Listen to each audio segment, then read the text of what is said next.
orang yang tidak menerima rukhsahnya Allah Ta'ala. Jadi orang wajib-wajib dilakoni terus kadang-kadang mergo dadi identitas isin ninggal. Kalau orang biasa puasa Senin Kamis saking terkenal puasa Senin Kamis sampai muka napa isin. Iku dosane kok Gunung Arafah. Wis hadis iki apa lho engko wis puasa Senin Kamis. Jadi ala kenapa ora puasa Senin Kamis nampa rukhsah pengiran niku ora nampa jeneng gak nglakoni. Karena mengkono iku ali ngatasi mamal isine yang disapa mislu jibali Arafah iku kaya Gunung Arafah. Jadi pangeran itu ya aneh sing apik to. Jadi misalnya ana wong maca Quran kok yakin ra di sepuro iku dianggap ngenyek Quran. Wong wukuf ning Arafah kok nyangka dosane ra di sepuro dianggap ngenyek pangeran.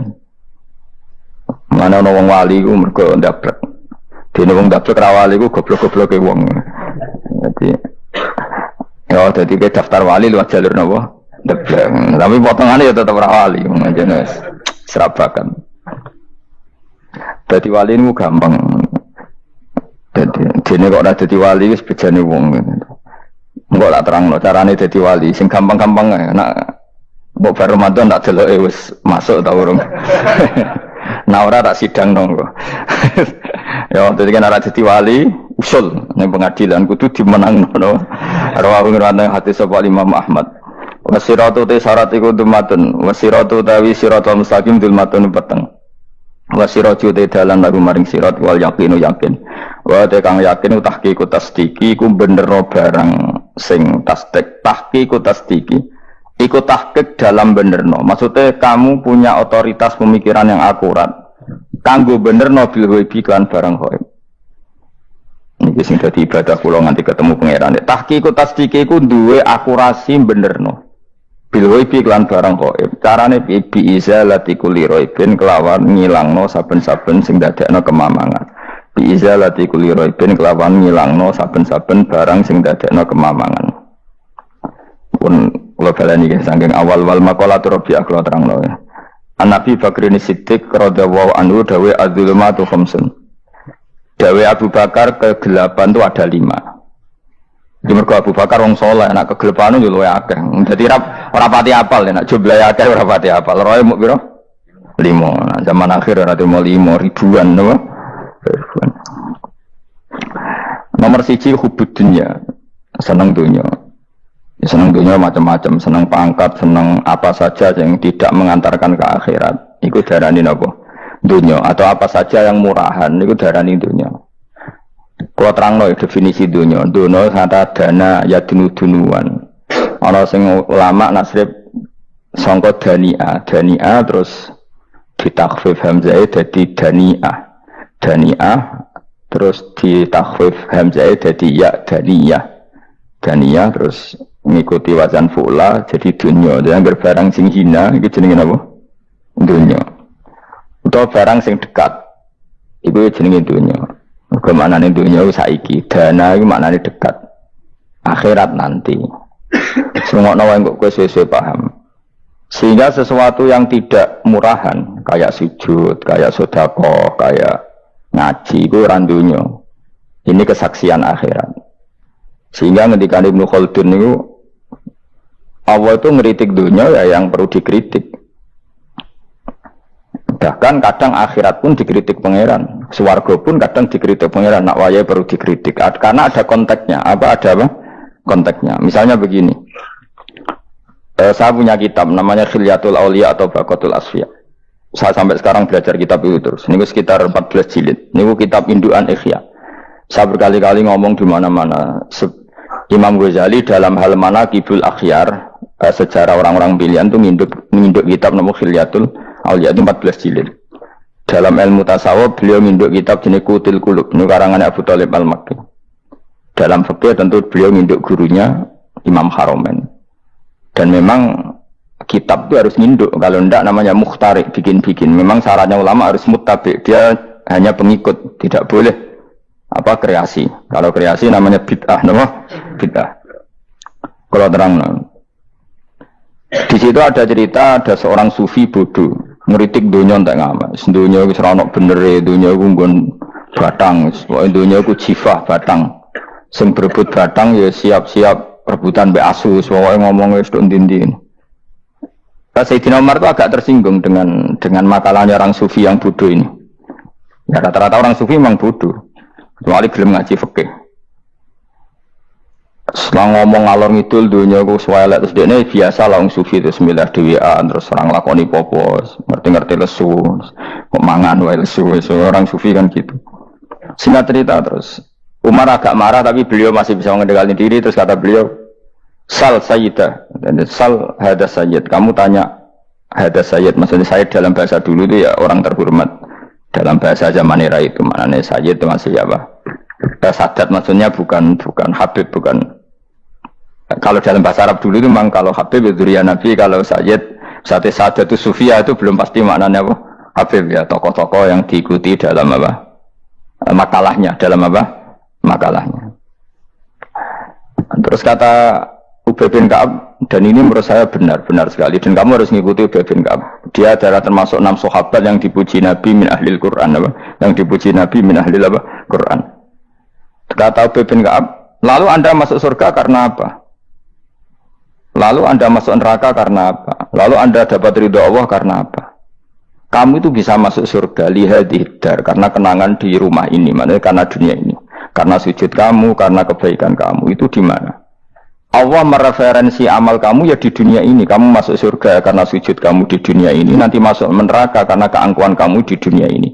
Fahadi dunya mi'yar. Dunia ini adalah takaran. Semua referensi Tuhan tentang akhirat itu merujuk kelakuan kita apa?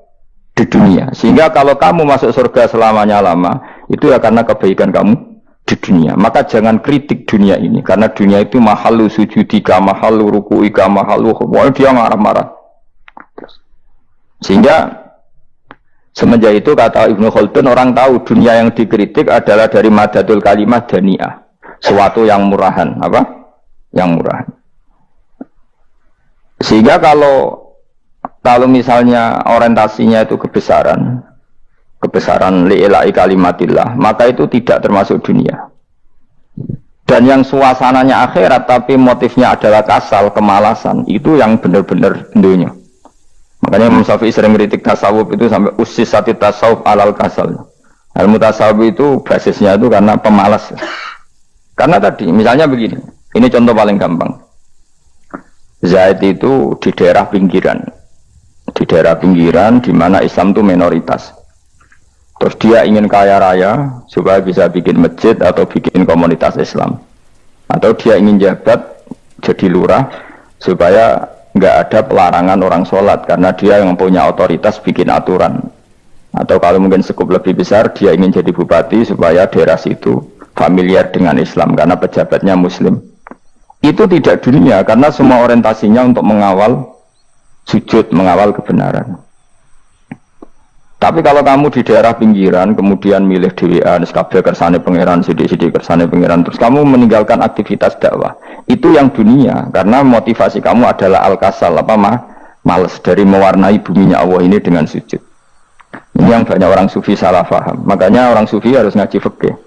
Bendekne roh, dilingno wong alim, wong fikih nak kitmanul ilmi ku haram. Kitmanul ilmi haram. Menyimpan ilmu itu haram. Tidak memberi kontribusi dalam proses orang sujud adalah haram. Tidak memberi pencerahan pada umatnya Nabi adalah haram.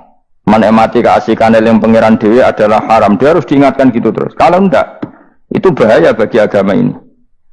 Makanya dulu itu enggak ada orang sufi yang enggak ngaji ulama fikih.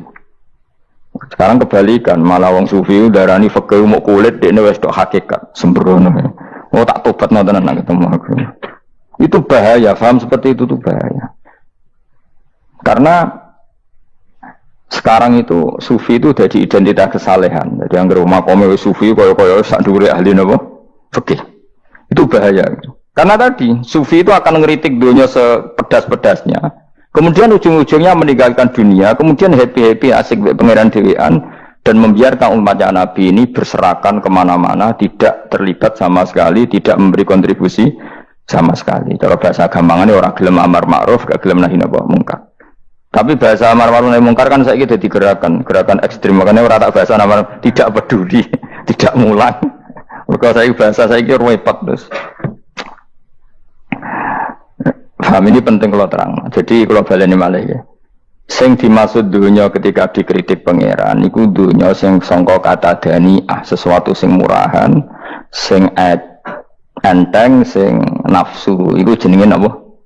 Dunya, napa? Dunya. Tapi ketika sesuatu itu baik dan mengarah kepada Allah, iki jenenge dunya iki masru'atul akhirah. Maka dunya itu di dua status napa? Siji masru'atul akhirah. Dan ini status yang harus kita pakai. Makanya kata Imam Ghazali itu, gue nak randi duit, sak penat-penatnya urip, terus merasa gak punya kenikmatan. Datang saja ke kuburan, dan yakinlah semua yang sedang mati, keinginannya hanya satu, ingin kembali di dunia dan memperbaiki amal-amalnya. Berarti dunia adalah segala-galanya bagi orang yang sudah mati. Ya, orang yang sudah mati itu cita-citanya satu, la'ali arji, semoga kita kembali ke dunia. Untuk apa? Untuk membenahi semua kesalahan yang pernah dilakukan zaman ning dunia. Terus kamu ingat, fa'ana fid dunya, ya Allah, alhamdulillah sekarang masih saya di dunia. Artinya saya punya satu kesempatan yang diinginkan semua orang yang sudah mati di seluruh dunia. Lalu malah wali anu surut malah kepengen mati. Saking kakean kasus ini, apa? Kakean apa? Kakean kasus. Makanya di sini sirinya para rasul, para nabi itu sering donga Allahumma tawil umrona, sehingga banyak orang soleh mendoa supaya panjang apa?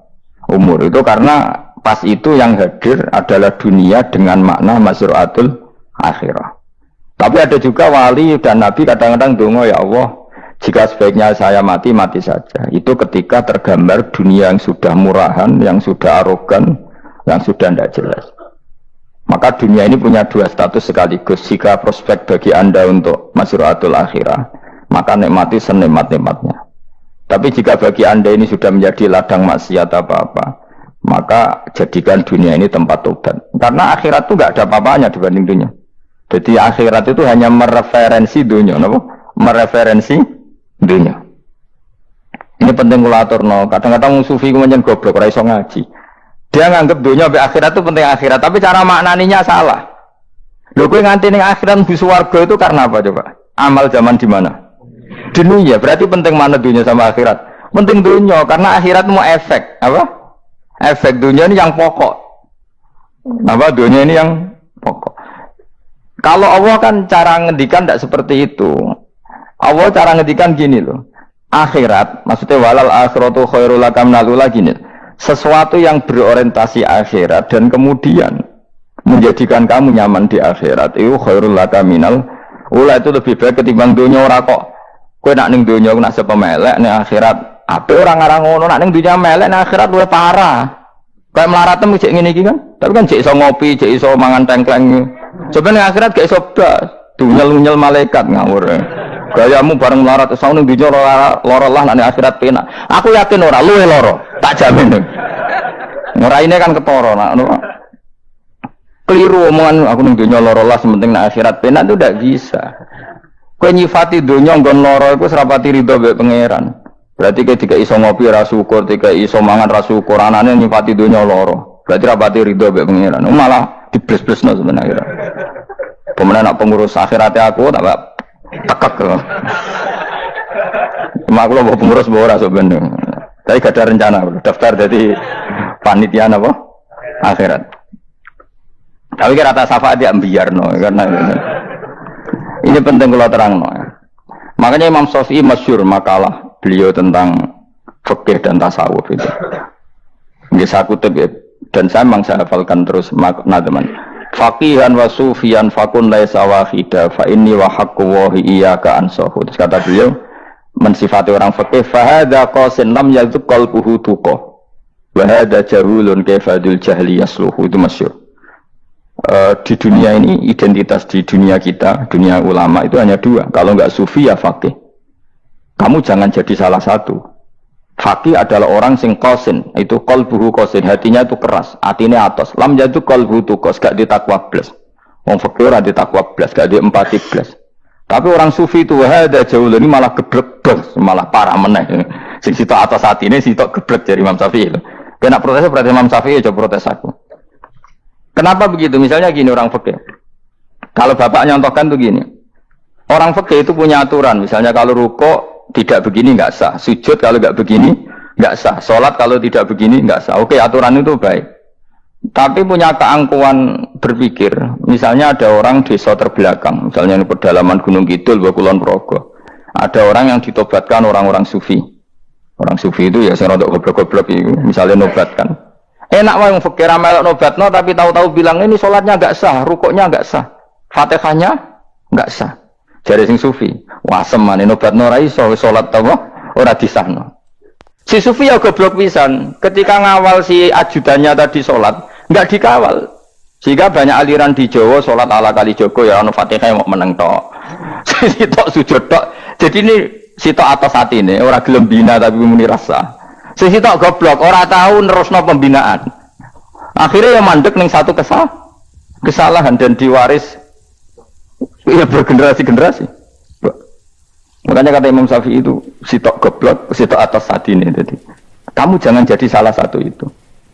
Makanya kamu aman karena kamu tidak sufi ya, tidak fakih. Makanya nggak masuk, nggak masuk yang dikritik Imam Syafi'i. Kamu sufi ya ndak, fakih ya ndak. Makanya kalau Imam Syafi'i kritik itu, tapi alhamdulillah saya tidak dua-duanya.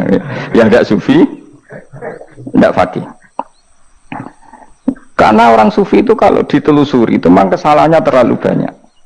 Kecuali dia mau ngaji fikih. Kenapa? Kecuali dia mau ngaji fikih. Kayak tadi misalnya, sampai Imam Syafi'i zaman itu duka yang menghentikan usisat tasawuf alal kasal. Ilmu tasawuf itu dibina itu berdasar kemalasan.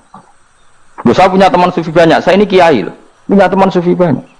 Tekon nggon kula Gus donya rusak, sementing sakniki nus ngatah-ngatahno istighfar. Memangnya kita bisa diistighfari pangeran di sepuro pangeran ketika kamu orang alim ndak mulang? Memangnya kok iso di sepuro pangeran ketika kowe sugih zakat? Memangnya kok iso di sepuro pangeran wis kere ra nyapu masjid teko Jumatan? Bareng rokok itu usep-usep ning pojok masjid bar mulai. Enak weh. Ana keran coplok istibarno. Memangnya kamu bisa jadi orang miskin seperti itu kemudian dimaafkan Allah? Tidak bisa. Kamu harus terlibat dalam proses sholat. Wis kere ya urun gawe keran, misalnya orang ngono urun masjid ya nyapu-nyapu, sing sugih urun dhuwit, sing alim urun mulang. Kok enak? Dunya mbok rusak terus kabeh dhewean. Menengi sampean kedhewean neraka ra tak baturi ya ngono. Tidak bisa, sufi seperti itu tidak bisa, itu kriminal. Malah Imam Syafi'i dalam satu makalah besok tasawuf, awan serondok, saking ekstrimnya beliau. Nah, kenapa Imam Ghazali muji orang sufi? Kitab-kitab Risalah Kusairiyah muji orang sufi itu sufi-sufi yang kayak kue, sufi-sufi yang belajar fikih, kenapa? Sufi-sufi yang masih mau belajar fikih. Kok enak? Jadi sufi itu maknanya sidik-sidik. Zaman terus rusak itu tidak seperti itu. Nak rusak, ya mana pengiran kan melok dandani. Nah, ketika rakyat didandani sebetulnya nggak masalah, kan ada alternatif. Misalnya gini, ada mobil rusak nggak bisa dipakai. Memangnya mobil hanya itu. Kan ada mobil yang lain itu jenis fakih. Ini enggak, kamu punya pemimpin hanya 2 atau 3 lah, biar nggak nyindir. 3 atau 4 lah. Ketika 4 ini orang ini gagal, seakan-akan Indonesia gagal. Memangnya Indonesia hanya punya orang 4 itu, goblok sekali kita berpikir gitu. Segoblok-gobloknya apa? Memangnya Indonesia itu milik siapa? Kenapa kamu menggantungkannya sama 1-2 orang, 3-4 orang? Gampang ada cara alternatif. Terus, tapi kan harus lewat pemilu, khusus ngenteni pemilu 5 tahun cepat. Mustafa Rohin jokno jadi calon presiden. Nah, kemudian jadi negara tahlil. Karena dek Nabi ya, ngomong ekonomi ya ora iso. Ngomong wisata ya haram, ngomong budaya ya haram. Ngomong badan usaha milik negara ya ora roh deh. Langsung dibagi-bagi. Tapi kelirunya kita selalu begitu. Ketika kecewa sama pemimpin, seakan-akan dunia ini tergantung pemimpin itu. Mana ada dunia ini dipasarkan sama makhluk oleh Allah. Dunia ini milik Allah, nggak pernah dipasarkan makhluk. Bahkan kiai mati pun nggak ngefek pada agama. Dulu sahabat meninggal agama jalan, wali songo orang-orang pilihan meninggal agama jalan. Karena Allah tidak ridho dunia ini, agama ini, dunia maupun agama dipasrahkan sama seseorang. Allah yang mengurus dunia ini. Apa nak konglomerat mati terus wong melarat kabeh? Enggak kan? Apa nak wong soleh mati terus wong bejat kabeh? Enggak. Allah yang mengurus agama ini, mengurus dunia ini. Saking goblokem, nak ono kecewa mek makhluk itu. Terus ya Allah, terus seakan-akan dunia ini runtuh. Orang pegatan saake saya kira ono sing lanang. Banyak orang pegatan terus untuk bojo luwih apik. Bojone mati sing wedok malah makmur akeh to ora. Makanya pangeran anganyak manusa iku entek-entekan. Allah nate ngendikan gini masalah pegatan. Unik ngendikane pangeran. Ya rodok manekno wong pegatan. Wa iya tafarraqa yughnillahu kullam min saati. Kamu tidak usah takut dalam suami istri itu bercerai. Wa iya tafarraqa, jika dua suami istri bercerai, yughnillahu kullam min saati, bahkan satu-satunya per satu dari kedua mempelai ini bisa dikasih lebih kaya. Banyak enggak wong pegatan terus akhirnya lebih makmur. Dan kenangannya untung pegatan Mas dhisik aku untuk bojo sing dhisik wis. Aduh, selemu goblok. Enggak sing lanang karena bosen dijudisi yang untung saiki di bojo konak bojoku sing dhisik. Banyak enggak orang pegatan kemudian kenangannya itu baik sama yang sekarang. Dengan yang lalu mau ngerutut tok, banyak enggak? Banyak.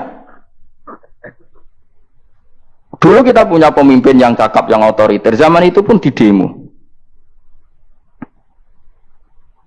Coba kita ini kan mulai dulu yang di pemimpin di demo, kok cek urip pantas di demo kan es mati di kelangenan.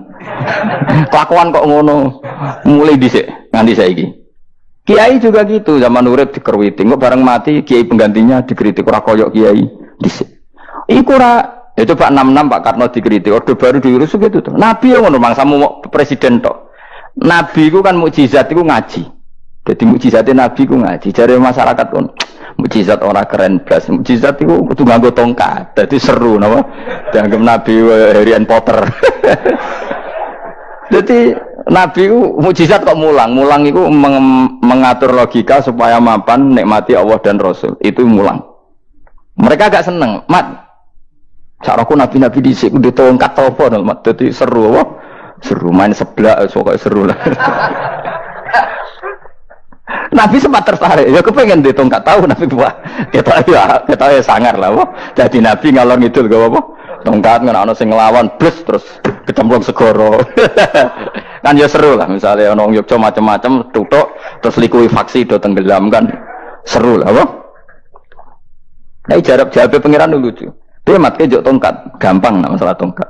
Sekarang ngetokno wit kan gampang tongkat itu. Memang samu tongkatnya Nabi Musa terus digawe dikei mori terus dikei minyak ya ora dijupukno wit diketokno memang samu. Wong sing hebat itu sing nyekel dol ora apa. Ya jajal tongkate Musa tak kena kowe. Ora ono pengaruhe. Wong saiki ning gone Turki digo tontonan ora piye-piye. Lah nek mbate jek aktif Pak Turki nantang Israel duel lah. Lah wong di tongkate Nabi Musa kok digertak Israel rawani. Lah nek tongkate iku tenan nak oh sing sakti sing nyekel dul ora perkara tongkate. Nah cara wae dhisik sono HP Nabi Musa, HP-ne Nabi Musa ya luar biasa cara itu. Akhirnya Nabi Muhammad itu sempat kepengin jawab pangeran unik. Awalam yakfuru bima utiya Musa min qabl. Matke kok gak eling apa zaman Musa nggo tongkat wong terus do iman. Awalam yakfuru bima utiya Musa min qabl qalu sikhroni tazahara wa qalu inna bikullin kafirun. Apa zaman Nabi Musa itu terus wong do iman? Ya tetep komentar dari tukang sihir. Padha wae. Nggo mujizat ora padha wae wong nak berdua ya tetep berdua. Zaman Pak Karno sing tukang ngeluh ya ngeluh, zaman Pak Harto tukang ngeluh ya ngeluh, zaman Mega sing tukang ngeluh sampai saiki sing tukang ngeluh ya wis kegiatan. Kiai yang ngono. Kadang ada kiai saiki misalnya Surabaya zaman Mbak Arwani, Mbak Zubair. Memangnya zaman Mbak Arwani wong kudus ngaji kabeh. Mangsaku ya kelakuane wis ngono-ngono wae. Misale kula ya kadang ya wong komentar. Gus Bayu ora kaya zaman Bandur Salim. Lah aku wis dididik bapak. Zaman Bandur Salim apa wong ya ngono. Mbok bapak zaman Bandur Sam apa ngono sampai zaman Basunan Bunang misal. Ayo jajal. Masa wong Yogyo saiki ora kaya zaman Bali Maksum Mbah Munawir. Memangnya zaman iku wong ngaji kabeh. Tidak juga kan, sarahku kayak nak ngaji sing ngaji ya ngono-ngono iku pancet ngomong iku. Itu pengalaman. Mulane ketika Nabi Muhammad kemudian dimujizat ke Nabi Musa jabe pangeran awalam yakfuru bima utiya Musa min qabl. Apa zaman Musa terus do iman mat. Padha ae nggo masuk go tongkat ngalor ngidul ya. Biasa ae mat. Gak usah mujizat-mujizatan mulang wis ngatane. Lho kula lho mau tawani pangeran mujizat kok sing karya Musa. Kula mboten purun. Ya perkara ini kok malah lucu. Nabi kalor ngidul go tongkat. Nabi Musa itu kate biasa kan, sing kondang ku wonge.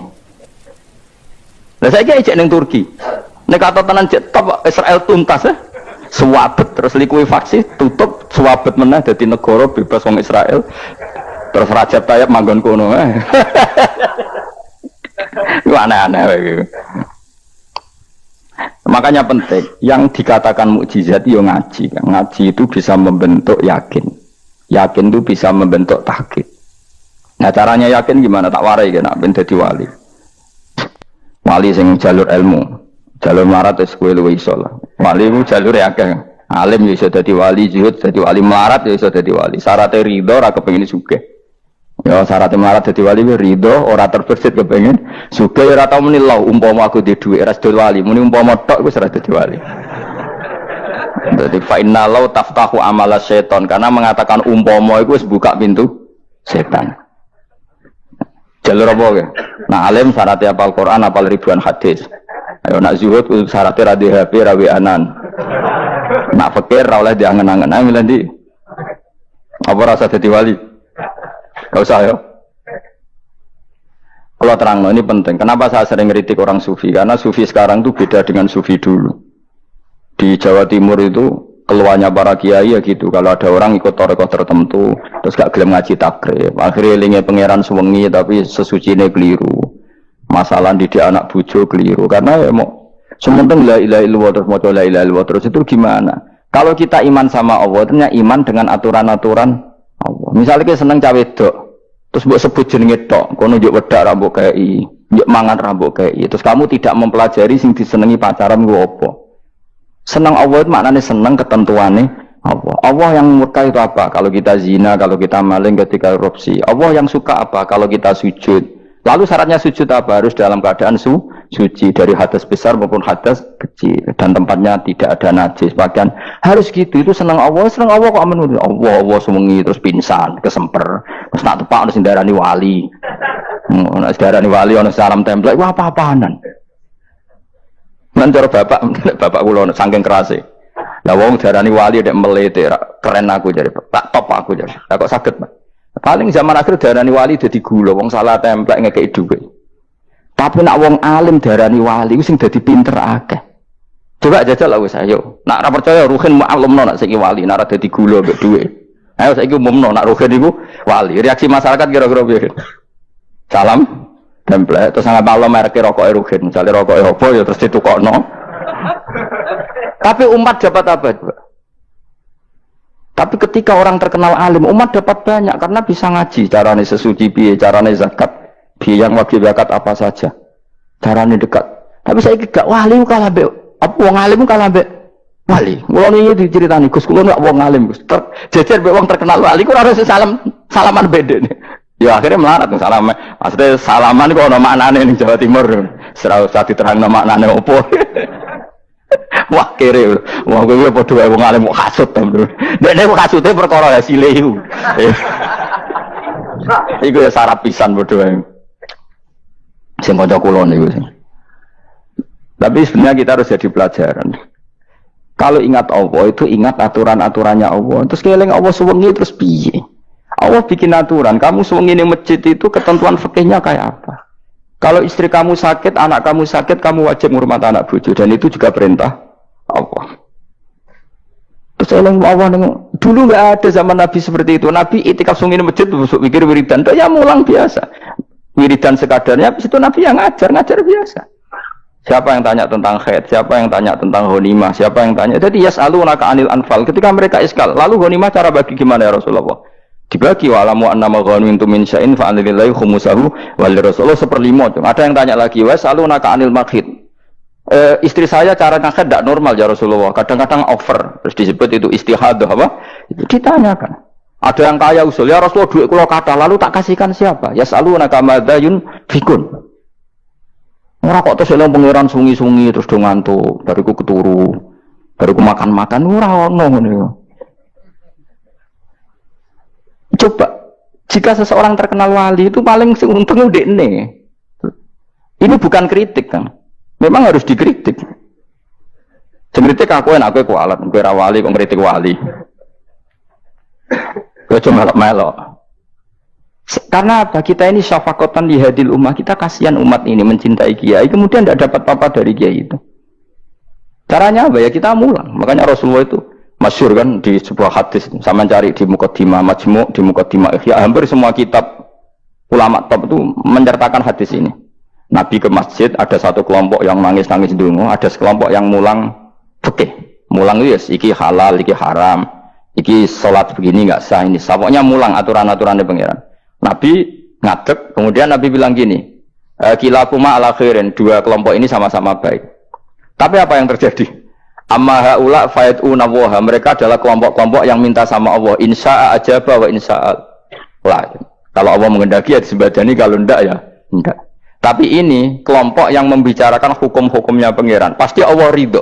Wa innama bu'istu mu'alliman. Memang sing jenenge Nabi itu untuk mengumumkan halal haram. Maka Nabi terus ikut yang kelompok belajar tadi. Karena dikatakan coba Nabi diutus jadi Nabi itu apa? Saya tanya. Bikin aturan. Caranya tawaf ke Ka'bah begini. Dulu tawaf itu wudu. Dulu tawaf itu bawa hubal lata. Dulu tawaf itu dengan penuh kemusyrikan. Nabi datang, cung tawaf itu aturannya gini. Enggak boleh ada yang berbau syirik. Caranya tawaf 7 kali. Baca kalimat ini. Sa'i juga gitu. Dulu yang namanya sa'i itu setar megang berhala Isaf. Nanti di Marwah megang Nailah. Setarnya gitu. Dari kesirikan ke kesirikan. Terus Nabi datang. Nggak boleh megang Isaf dan Nailah. Harus dibongkar. Dimulai dari labbaik Allahumma labbaik la syarikalah. Innal hamda wa ni'mata laka wal mulka la syarikalah. Itu Nabi. Sehingga saking ekstrimnya. Sahabat itu dulu nggak mau disuruh sa'i. Nggak ya Rasulullah, kita ada sa'i. Tempat yang dulu kita syirik di situ. Karena kalau sofa setarnya pegang Isaf, nanti kalau di Marwah pegang Nailah, itu nama berhala. Terus Allah menurunkan inna sofa al-marwata min sya'airillah faman hajjal baita wa atamara fala junaha. Istilah pangeran fala junaha. Kalau kamu sudah Islam nggak apa-apa sa'i. Kenapa bilang nggak apa-apa? Karena dulu pernah sahabat merasa dosa, karena itu dulu basis kemusyrikan. Jadi ini penting saya utarakan. Lagi-lagi yang digerakkan Nabi adalah aturan main dalam hidup ini. Nama aturan main. Lho kula wingi pasaran wingi niku kula mucal napa sak bener. Kula mucal Minhajul Thalibin. Karangan Imam Nawawi, kitab fikih. Mergo kula niku mangkel. Kadang wong alim terus darani wali. Nek darani wali ngono wong teko njuk pangestu. Kadang kurang ajar meneh wong ape kaji njuk ndongakno kaji mabrur. Luwih parah meneh. Nah kula tak wamuk tenan. Kowe nak langsung ndongakno wong iku kaji mabrur padha karo ana wong ra iso numpak sepeda motor. Iki kula badhe numpak sepeda motor, ndongakno slamet. Wong belajar ya ora kok njuk ndongakno selamat. Mesti ini aku takut sik carane numpak sepeda motor piye lagi njuk ndongakno selamat. Wong ngisi iso ora mesti selamat. Iki rong iso pun. Ya iku badhe numpak sepeda motor ndongakno selamat. Aneh gak pertanyaan seperti itu? Permintaan minta selamat ketika kamu tidak bisa naik motor itu aneh gak? Aneh. Kalau kamu mau haji takut sik syarat rukunnya haji, baru minta didoain haji mabrur. Ini ndak masyarakat tahu-tahu minta haji mabrur. Oh nak tonggo kula tak piso itu. Untung ngomong Rembang rawat aku lho. Dadi ana sing wani. Agar mereka kaji, Gus kula badhe kaji supaya sah piye Gus. Tak ulang. Tak ulang tenan Gus. Selain tentu belajar di manasik. Paling tidak dengan fatwa seperti ini orang terbiasa nak tekone manasik ku dirungokno. Napa? Kadang ya ora tekone manasik ngantuk tok. Itu tidak bisa, harus diwarai. Misalnya tawaf dimulai dari Hajar Aswad dan usahakan menjauh dari Ka'bah 1 meter atau setengah meter. Karena kalau terlalu mepet Ka'bah, takutnya tadi nginjek pondasi Ka'bah. Jadi tidak ngitari Ka'bah tapi tawaf di atas Ka'bah. Kedua, kalau terlalu dekat, kiswah Ka'bah itu mulat tohah bitit. Tak kiswah Ka'bah itu penuh dengan minyak. Dan kalau terlalu dekat menyentuh wajah orang ikhram itu nggak boleh nyentuh kiswah. Jadi harus diterangkan. Kok malah gue kaji merugi kalau gitu terus dia mau nangis. Belum nangis servisnya akeh. Ini apa-apaan? Mau dibawa kemana agama ini? Kemudian sing juk ngomong suga, dia ini nangis tenanan oleh nyangon itu akeh. Nah cara bapak nangis itu seruat teman. Saya nangis anak jadi kiai. Pokoknya ulang nak ragilem itu buat nulis. Tobat, song ini tobat. Yang marah ini utaknya ini gimana? Coba contohkan analogi hal yang gampang. Ono wong ra iso numpak sepeda motor datang ke kamu minta didoakan selamat, aneh ndak? Urutannya ya belajar apa? Seseorang ra iso salat, dongakno salat kula niku makbulah. Makbulah mbahmu. Takbir ar-Fatihah ar ya kabeh itu ono urutane. Itu ulama. Jadi makanya Rasulullah hanya gabung sama yang mualliman, yang guru. Dan ketika Allah nyifati Rasul itu apa coba? Rabbana wa ba'athihim rasulam minhum yaslu alaihim ayati wa yuzakkihim wa yu'allimuhumul kitab wal hikmah. Rasul itu sifatnya yang diulang-ulang pangeran itu yaslu alaihim ayatika, membaca ayat-ayatmu. Artinya apa coba? Mulang kan? Wa yuzakkihim, membersihkan akhlak-akhlak mereka. Artinya apa? Mulang kan? Wa yu'allimuhumul kitab wal hikmah artinya apa? Mulang. Nabi itu disifati dalam satu ayat itu gayanya ada sampai 3 kali sifat, tapi maknanya mulang kabeh. Yastu alaihim ayatika artinya apa? Membacakan ayat-ayat Allah artinya apa? Mulang kan? Wa yu'allimuhum artinya apa? Mulang. Wa yuzakkihim bersihkan mereka, membina artinya apa? Mulang. Makanya saya pernah ketika tawaf anak-anak sarang yang idolakan saya itu, Gus saya ingin di depan multazam jenengan berdoa. Saya ngamini karena doa jenengan mustajab. Ngaji sih, nah ngaji kok tak dengar, nah eling, nah orang yang kesem. Ya guys, oke jam 2 malam kita di atas tingkat 3 kalau nggak salah pas itu di Mekah deh. Ulang Bukhari guys, kalau ngaji Bukhari begini, ya tak ulang. Jam 2 saya ngajar sampai subuh sekitar 2 jam. Habis itu lagi dungal tengah pemultasan. Kalau dungal sederhana Gusti, bocah-bocah niki mugi-mugi wonten gunane teng umati Rasulillah, urun mulang mboten kedunya. Nah, amin ya, amin. Padahal di antara mereka kita ada sing donga pengen rabi, berkata tuwa. Ayo kula dongane ya Allah. Ini di depan multazam semoga anak-anak ini manfaat umatnya Kanjeng Nabi purun mulang, purun napa-napa teng masyarakat. Wis iku tok amin amin pun bareng. Karena itu yang saya bisa tanggung jawab di depan Allah Subhanahu wa taala. Coba kamu berani enggak di depan Allah terus ke ngomong dunia. Karena hanya mulang yang bisa mengantar manusia mencintai Allah dan Rasul. Coba barokahnya kabeh kiai darani harame zina. Berapa juta orang yang tidak berzina gara-gara dawe para kiai nak wong zina sok ben dakare dikewetok, virgine ditunjuk malaikat. Entah cara ngulang gimana, cara tahdzir gimana terserah gayanya kiai masing-masing. Mungkin Mustafa nyontokno payudara nek diguantung, wong dene jorok penyerot. Dadi rohen duwe pinter meneh dakare apa dikewetok. Barokahnya tahdzir seperti itu berapa juta orang yang kemudian tidak zina. Berapa orang nggak jadi rentenir gara-gara cerita para kiai? Berapa ribu juta orang yang nggak bodoni mergo apa jadi ilate itu apa digunting malaikat. Ini kan sudah kebaikan yang sudah masif. Kenapa tidak kita tiru? Lalu ada gerakan uang tekone masjid sudah jeleng apa tok terus gak jelas ilinge itu perkara apa? Loh, kalau itu selingan nggak apa-apa Kang ya 1 jam, setengah jam. Liyane itu ya tetap dibelajarkan halal. Ya, tapi kalau mereka bilang, lah tapi kalau buatan sakit ya nyewa kan orang nganggur-nganggur ruhin Mustafa kan iso disokon mulang mabadik fikih. Ojo nyewa aku wis kiye gede larang. Ini kan murah 200.000, 300. Lho kula ora narep lah wong kan wis rawani nyangoni sithik. Jare Mbah Mun resiko gak seneng kiye gede. Wis salami templek kadung ra pantes. Salami sithik lho kadung gak pantes. Mana jane kiai ngundang kiye cilik ae. Kiye gede resiko. Ya misalnya mulang fikih ngongkon aku. Wong wis sepakat. Nah, kalau gue kan sangat di 200 kan pantas kan ya? Gue kira mas. Nyoro, malah dari bangun kiai cilik gue tak bangil suka. Karena kiai gede, gue nyalami tempat sidik bisa isin. Nah, kiai cilik gue biasa lah. Padahal sing iki luwih butuh. Ya sakit, kiai cilik bisa sakit. Tapi salah ilmu nerangun tapi akhirnya ya sedok kono wae makome sedok kono. Biasa ulang lagi ya. Makanya kritik kita pada sufi itu bukan karena kita benci orang sufi enggak. Kecuali mereka mau belajar fikih. Dulu itu biasa ulama top sufi ngaji kiai fikih itu biasa. Kiai fikihnya yang ngaji ulama. Dulu kan Imam Syafi'i sehebat itu kamu kira enggak ngaji tasawuf? Ya ngaji ya biasa sama teman-temannya tasawuf kecil-kecilokan. Sama tak cerita Imam Syafi'i itu punya teman dekat namanya Syaiban Ar-Ra'i. Ini nak kecil-kecilokan fikih lucu. Dia rasa tersinggung sebagai partai fikih ya rasa tersinggung biasa. Imam Syafi'i itu sering dolan ngene Syaiban Ar-Ra'i. Dia ulama sufi. Sampai muridnya gremeng, misal katas al-hadal bati. Sak jenengan takok wong desa ben. Jadi Imam Syafi'i ben. Takok aneh kan. Ma taqulu fi zakat. Zakat cara kowe piye? Dan Habib Umar Hafid itu suka mengutip perdebatan Imam Syafi'i, dialog Imam Syafi'i dan Syaiban Ar-Ra'i. Saya juga suka karena saya sering melihat itu di Ihya di beberapa kitab ada. Ma taqulu fi zakat. Zakat menurut kamu gimana? Ala madzhabi atau ala madzhabi. Menurut madzhabku apa madzhabmu? Jare Imam Syafi'i. Ya cara madzhab apa? Madzhabku wis roh dhewe. Lha apa tak kok kowe? Ya rada cangkem elek tapi lucu durun. Nek cara aku zakat itu wajib kanggo sapa wae, cek kere, cek sugih ya kabeh wajib zakat. Ya terus aturane pangeran piye? Mosok wong kere wajib zakat. Ya apa melarat mesti dunyane halal. Ya iya sih, tapi yo mosok wajibna zakat. Ya men jare tak kok.